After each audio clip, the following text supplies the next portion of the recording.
Thanks for joining us today here on Ag PhD. I'm Brian Hefty. And I'm Darren Hefty. Probably the biggest question, or the most popular question that Brian and I have had over the last 6 months has been the future of Dicamba and the Xtend and now the new XtendFlex trait. What's going to happen with all that now that there's been lawsuits filed and different regulation things happening? We'll talk about Xtend and XtendFlex and Dicamba on today's show. All right, on a completely different note, you may have this problem in your soil. Is it sodic or is it not? If you've got a sodic soil and a sodic situation, you may feel that there's no hope because your soil is dead. We're going to talk about how to bring your soil back to life and fix that sodic soil. We've also got a tough to control weed of the week, but first, here's our farm basics. Stop losing money from your stored grain with the EndZone fan control system from Farm Shop MFG. The EndZone monitors outside conditions to run your fans so your grain naturally reaches ideal temperature and humidity. For more information, visit farmshopmfg.com.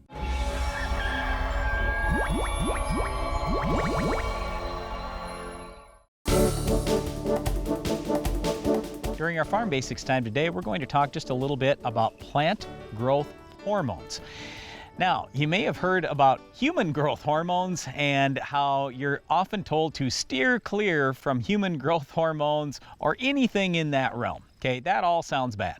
But for plants, we do want to, in certain cases, use the addition of more plant growth hormones to spur certain types of growth within plants. So we wanted to explain that just a little bit today and how that can actually be really, really good for overall yields and profits.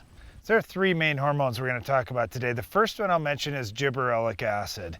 This is involved in shoot growth. And when we think about like your lawn, for example, there are times of the year where the grass is not growing very fast and you can mow once a week or maybe once every other week, depending on what type of grass you have. And then there are other times of year where that grass, the shoot growth is just unbelievable and you can mow the lawn and 2 days later it looks like you need to mow it again.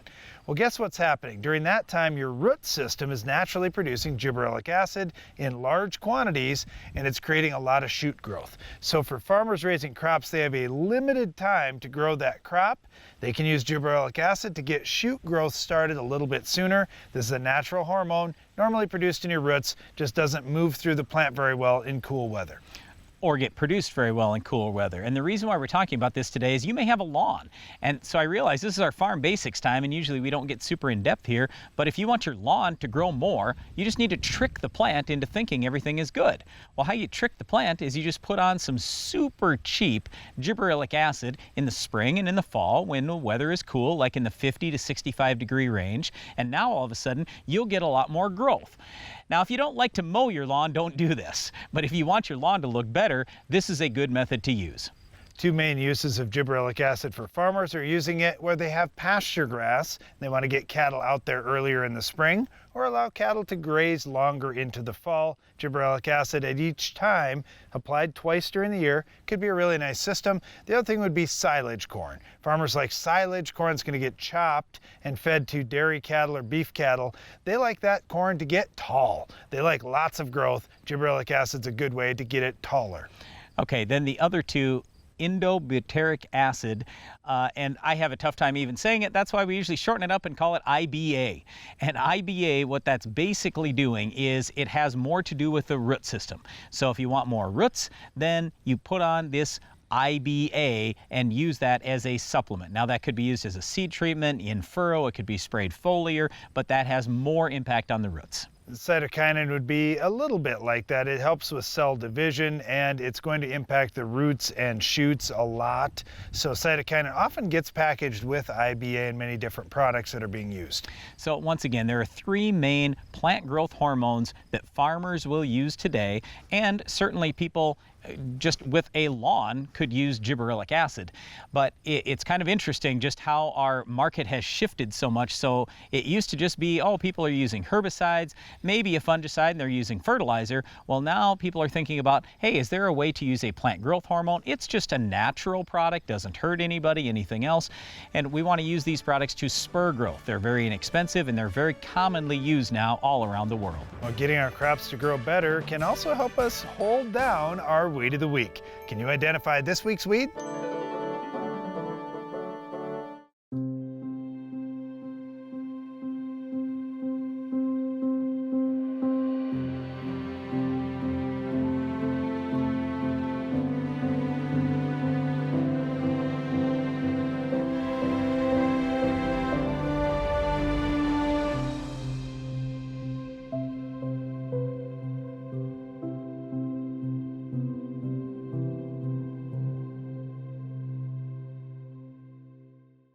When you apply phosphate fertilizer, it binds to calcium in the soil, becoming calcium phosphate, essentially tooth enamel. How much of this tooth do you think will become available to your crop? NutriCharge doubles your phosphate availability by protecting it from calcium fixation.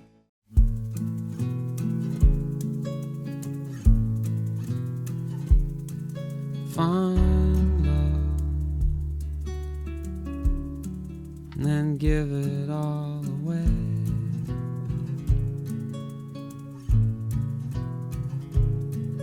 Find love, then give it all away. Across the country and across county lines, no two operations are alike. You make the right decisions for the right acres, and no decision is more important than what you choose to plant. Introducing XtendFlex soybeans. Elite genetics, now with the addition of glufosinate tolerance, giving you the yield you want with the choice you need. XtendFlex soybeans. Downtime during spraying can lead to huge yield losses. Keep rolling with the Pentair Hypro Force Field. This pump features a unique self-regulated chamber that allows the pump to run dry while eliminating cracked seals, so you can spray longer and more reliably. Learn more at pentair.com/hypro. Each year brings new and unique challenges to farming, and your operation needs to constantly adapt to meet them. That's why at Ag Biome, we're working every day to bring you new and better solutions. Microbial-based solutions that protect your crop and help it reach its full potential. To learn more about how we're doing it, visit agbiome.com. Ag Biome, feeding the world responsibly, partnering with microbes for human benefit. My name is Amos Smith. I'm a fourth-generation dairy farmer in Western New York. We considered strip till about 3 years ago. We usually have a wider harvest window because we're not compacting the soil and we're not faced with too mellow a soil in the fall. The soils are a lot healthier. The machine, it's definitely rugged. It's a great system overall. It's a good fit for our operation. When it comes to sodic soils, what we're really talking about is high sodium levels. Now, there are some other factors that people look at to technically call it a sodic soil, but we don't need to get super fancy here. Sodic soil is high sodium. What's high sodium? To me, it's anything above 1% on the base saturation test, and especially once it gets above 3 or 5%, your soil is really starting to die. So we've got to figure out a way to get this problem solved, and that's what we want to talk about today. Let me just start with this real quick. How does it get that high in the first place? Usually it's one of two things. Either you have a drainage issue, or you have just simply applied way too much of something that has lots of sodium, and that could be manure. The other thing to mention is this doesn't happen overnight. It's not like, oh, I had great soil and then boom, I've got a sodic soil and I can't raise anything out there. Even the weeds like kochia won't grow in those areas of my field. No, this is something that happened over 20 years, 30 years, maybe even more. It just happened gradually and it didn't get dealt with along the way. That's why we're bringing this up. We mentioned the two main causes, drainage and perhaps over-application of manure or some other sodium-containing product. If you're doing those things, if you say, well, I've got manure and I've got to put it out there, not on that ground you don't. You can find a new home for it because manure at a low dose is a great thing. Manure at an overdose is a problem. Okay, so what do you do? How do you fix this? It starts with drainage. You've got to put drain tile out there. I'm not so worried about the above ground drainage. I'm much more focused on the below ground drainage. Here's the next thing. With sodium, we want to turn it into a salt because salts are leachable. So we've got to have the drainage done first. Once that's done, now we can start addressing the sodium issue. And if your sodium levels are really high, 5%, 10% or more, this is going to take a long time to get fixed. But you got to get started on it. That's what you do. Put the tile in first. Then make sure on your soil test you're getting good readings on, hey, where are my sodium levels at? And then also, how are my calcium and my sulfur levels? If I have low calcium, I want to get more calcium out there. If I have low sulfur, I want to get more sulfur out there. So that's really how you fix this whole thing, is get your calcium levels up, get your sulfur levels up. That sulfur, and the purpose is to combine with the sodium to form sodium sulfate. That is leachable. That will flush out once you fix your drainage. Another thing you can do to try to speed that process up of reclaiming this sodic soil, or soil that's trending towards going sodic, is just to get some organic material out there. Oftentimes we'll see farmers grinding up bales or just putting other organic material out in the soil to try to get something started that could help speed things up a little bit too. Like Darren said earlier, this doesn't happen overnight, and you're not going to fix it overnight. So one of the things we got to be honest with ourselves, is it worth spending the money to do anything with it, or do we just completely abandon it? Honestly, if I could sell it for even half price, I might seriously consider doing that, because it's going to take a long time. You can get that sodium down eventually if it's really high, but it just takes time and dollars and commitment, and it stinks when every year along the way you're going to lose money. So really be monitoring your soil, and if you ever see your soil tests go above 1% on sodium, you should be on high alert. That is where you're going to end up with these sodic problems eventually, unless you get after it today. One other thing you want to get after right away if you see it out on your farm is our weed of the week. We'll show you how to stop this tough weed later in the show.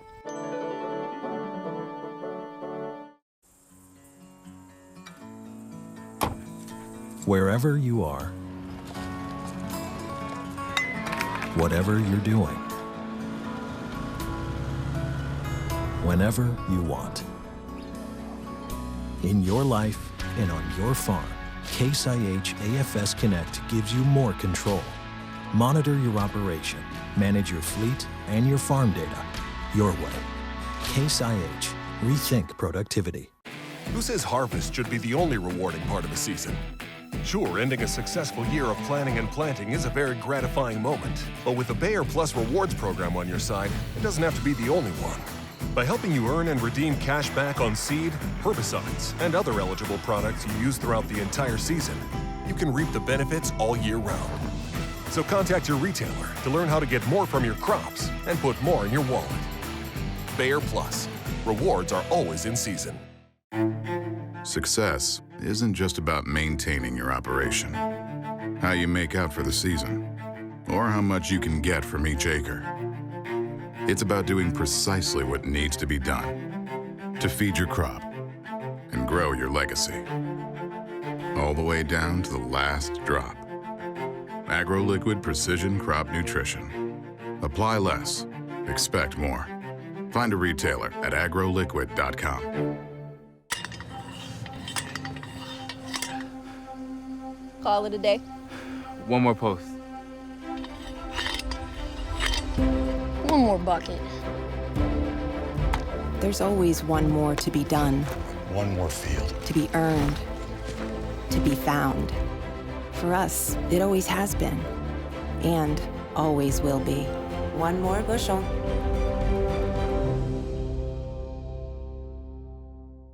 I don't so much worry about how much I spend, I worry about the return on my investment. I've tried so many things to try to be better and try to increase profitability, and I finally felt like I hit a home run. The Soil Warrior has enabled me to decrease hours on tractors by running 2 trips in 1 pass at high speeds, and my fuel savings has been tremendous. Stop losing money from your stored grain with the End-Zone Fan Control System from Farm Shop MFG.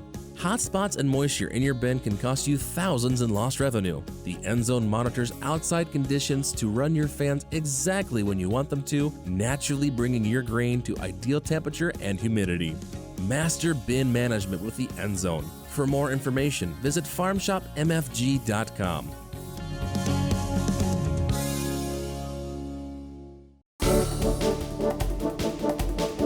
two of the biggest questions that a lot of farmers have been asking Darren and me all fall has been, will Dicamba get approved this next year for Xtend soybeans and XtendFlex? And will the European Union approve XtendFlex so we can actually plant it here in the United States? Well, as we stand here today filming this show, I don't have the answer, but this could change any day. So even by the time you watch our show, those things might both be approved. They might both be abandoned. We don't know. So it's been a little bit challenging this fall making these decisions for the spring of 2021 when we don't have those answers. But we will assume for our discussion today that both XtendFlex and Dicamba will get approved. We just wanted to talk today about how best to use these products and the Xtend soybeans that have been out for a few years. Well, certainly with the Dicamba, let's take that one first. Dicamba was already going through a re-registration process before there were any lawsuits or any questions about the original registration. They were set to expire in December of 2020 anyway. So they're already working with the EPA for a long time on getting Dicamba re-registered. That's something that it's up to the EPA when that's going to happen, but it sounds like that's progressing along. With the traits, you may be wondering, well, do I want to plant the trait if I don't know 100% for sure if Dicamba is coming out? There's been a program that Bayer has announced called Plant with Confidence to give you money back if you choose to buy one of those traits and then Dicamba doesn't get labeled later on. There are lots of other weed control options we can use in Xtend and XtendFlex crops too. So I'm not super worried about it, but again, there is the Plant with Confidence program to give you a little bit more hope of, hey, if something doesn't work out, I got a little extra money to control some weeds. By the way, the Plant with Confidence program, you need to talk to your seed company. What we understand, what we have heard is that it's going to be, if that Dicamba isn't approved by late winter, you'd get $3 back on XtendFlex and $7 back on Xtend. But again, that could change. Just talk to your seed company. They'll give you the details on that. I guess I want to talk a little about Dicamba. We've seen so much volatility with that and a little bit of spray drift, but a lot of volatility. Here's how you can greatly reduce that. Number one, spray it as a burn down or just very early in the season. Number two, if you've got sensitive crop nearby, make sure the wind's going to be blowing away from that sensitive crop for 2 straight days after spraying. Yes, I did say 2 straight days after spraying. The reason why is just in case there would happen to be any volatility where basically you sprayed it correctly, but then the product picks up and moves, the wind is still blowing away. Once you get past 2 days, there's very little chance for any volatility. And sure, volatility might cause a little bit of leaf cupping. It's probably not going to hurt anybody's yield, but even leaf cupping on a neighbor's crop, that's not good. That's not good for our image in agriculture. It's certainly not good for your relations with your neighbor. So do the best you can to be very careful. Spray that Dicamba early in the year and make sure the wind's going to be blowing away from the neighbor, away from the sensitive crop for 2 straight days. Let's talk about these two traits now, Xtend and XtendFlex. How do they differ? Well, XtendFlex just brings the opportunity where you could spray glufosinate or Liberty in crop, in addition to glyphosate or potentially Dicamba if that label gets approved. So you've got 3-way herbicide tolerance. That's pretty cool. And even in some of the XtendFlex varieties, they have tolerance to the STS herbicides too. You could say that's a 4-way stack. Well, that's pretty cool. That gives you a lot of weed control options post-emerge. Where we want to start with either Xtend or XtendFlex is with the pre-emerge program. If we do a great job with that pre-emerge program, we have fewer weeds to fight. We have, instead of great big thick patches, now we have sporadic weeds popping up in the field, which are much easier to control. And ultimately we end up with higher yields and more peace of mind for you on the farm. So start with that pre-program. We like the 3 pre-program. We're using at least 3 different modes of action pre-emerge. Our favorite modes of action to use are the PPOs, like Valor or Authority, Metribuzin, which has become a real key in a lot of programs, and then also one of the yellows, like Prowl or Treflan. The big question most people have asked us is, how's the yield? Well, first of all, if you haven't planted Xtend beans yet, the yield's been fantastic. And that's part of the reason why a lot of people don't want to switch out of Xtend into Enlist or some other trait. I will tell you, Enlist is great too if you want to switch to that. But I don't care what trait you're planting, or even if it's conventional. Always look at the defensive traits that you need. So for example, if you need iron deficiency chlorosis tolerance, if you need white mold tolerance, SDS, whatever it is, focus on that first, because if you don't do that, then I don't care what the biotech trait is, you're going to fail with your yield, or you're not going to get the yields that you're hoping for. Xtend yields really well. With XtendFlex, it's not quite there. to the level of Xtend yet in terms of yield across the board. I'm not saying there aren't some great XtendFlex soybeans, because there are, but you just have to be a little bit more choosy with XtendFlex simply because it's new. And as a new trait out there, a new offering, we do expect XtendFlex varieties will sell out once they get approved. And yes, there is still a little uncertainty about when that trait approval will happen. We do anticipate it's very likely to happen by the time you're planting in the spring. Well, another thing that's likely to happen by the time you're planting in the spring is weeds will pop up, like our Weed of the Week. We'll tell you how to stop it coming up next. The Weed of the Week is brought to you by Corteva Agriscience, Agriculture Division of Dow DuPont. Finish the fight against tough weeds with the Enlist Weed Control System.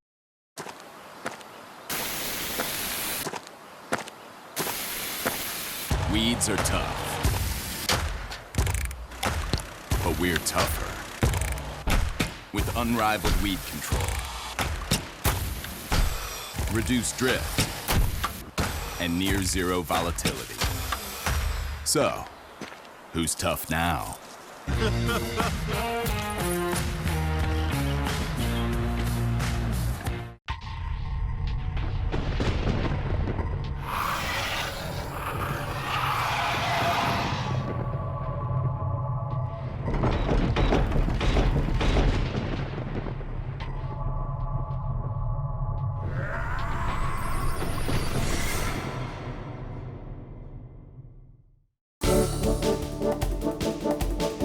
Weed of the Week is a tough perennial. It's Buffalograss. This is one we think of being very drought tolerant. So if you're in a situation like 2020 in many areas where we didn't get enough rain, that's a spot where Buffalograss can really quickly take over an area of your lawn or wherever it's growing. Well, you may actually want it as your lawn. I mean, this is a plant that is very often a desirable.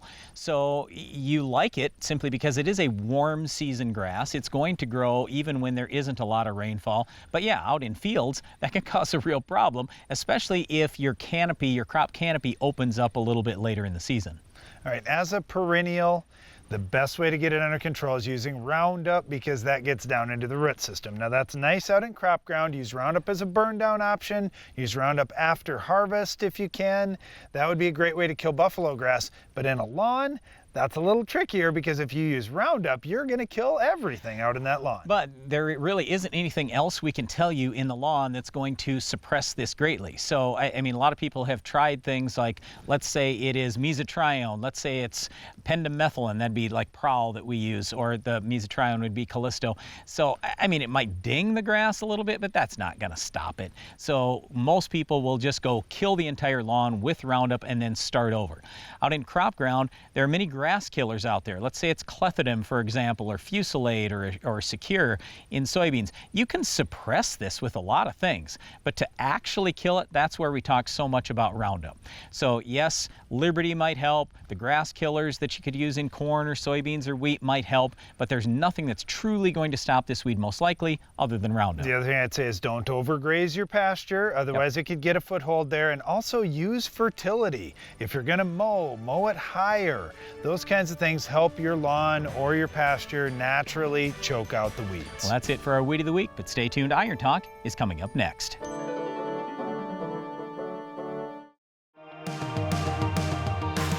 As a global planter consultant, YieldTrack caught my eye because it was agronomically superior to anything else that I had seen. Things like the potential of increasing corn yields approximately 12 bushel per acre by eliminating the center section compaction and pinch rows that have compaction on both sides of the same row. Improving uniform seed depth and plant emergence by cutting wing movement 50% using walking wing wheels, which stabilize row unit movement at higher speeds. Floating bigger seed and fertilizer payloads at a 14 psi or less footprint through innovative design that eliminates weight and improves durability, allowing YieldTrack to be up to 6,000 pounds lighter than other equivalent machines. Contact Norwood Sales to learn more on how to improve your farm's profitability using a YieldTrack planter.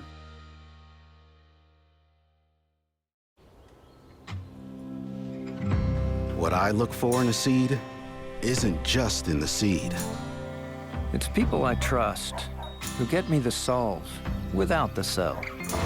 Who show me where their seed fits, and even where it doesn't. Because the only innovation that matters is the one I need. With NK Seeds, progress means pushing my potential. And success matters. How much does your crop residue cost you? Over time, residue accumulates in your field, building excess carbon levels and tying up your plant-available nitrogen. Residue also traps P, K, and micros and can take years to naturally become available to your crops. This is because soil lacks the diverse microbial life needed to break it all down. With Decomp, you can naturally restore life to your soils and allow the release of valuable crop fertility. Learn more at heftyseed.com/naturals. Success isn't just about maintaining your operation, how you make out for the season, or how much you can get from each acre. It's about doing precisely what needs to be done to feed your crop and grow your legacy, all the way down to the last drop. AgroLiquid Precision Crop Nutrition. Apply less, expect more. Find a retailer at agroliquid.com. Iron Talk is brought to you by Case IH. Wherever you are, whatever you're doing, whenever you want. In your life and on your farm, Case IH AFS Connect gives you more control. Monitor your operation, manage your fleet and your farm data your way. Case IH. Rethink productivity.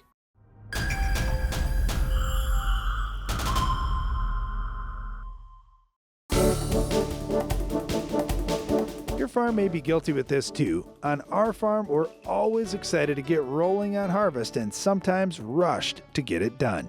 When you get rushed, how concerned are you with things like compaction? Today's Iron Talk has a few tips to managing harvest time compaction. There are load limits on roads that everyone has to obey. However, there should be load limits in the field as well. Putting 1,000 bushels of grain on a single axle grain cart and then driving it all over the field is just never a great idea, but it happens all the time. Limiting the weight that you're hauling at any one time is a critical step to reducing or eliminating compaction. Then we look at tire inflation and tire selection. It's all about the pounds per square inch you'll be placing on the soil. It seems elementary, but it often gets forgotten. By reducing the air pressure in your tires, you increase the amount of square inches of tire that touch the soil, thereby spreading out the weight of your load even more and reducing compaction. Of course, switching to tracks or adding more tires is a big help too. Finally, controlling the traffic patterns in the field makes your job of fixing compacted areas much easier. Brian and I visited a farm years ago where the operator said that he tells his seasonal and full-time farm help that he will fire them on the spot if they ever turn around even once in the middle of his fields. The best farmers take the extra step of planning harvest out. They determine in advance where the trucks will be filled and how to get the grain from the combine to the trucks so everyone's on the same page and traffic patterns in the field can be minimized. If you're already done with harvest, now is the time to get back in the fields and fix any compaction you created. Just make sure your tillage tool reaches below the deepest compaction layer to set yourself up for success with the next crop you plant. Yes, harvest season will always be a rush, but you can manage compaction before creating it by reducing the weight per axle, managing tire inflation and selection, and controlling traffic patterns. That's all our time for today's Iron Talk, but now back to the show.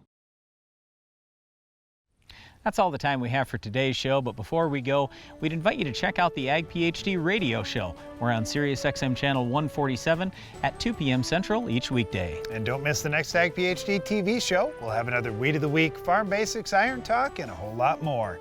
I'm Darren Hefty. And I'm Brian Hefty. Thanks for watching Ag PhD.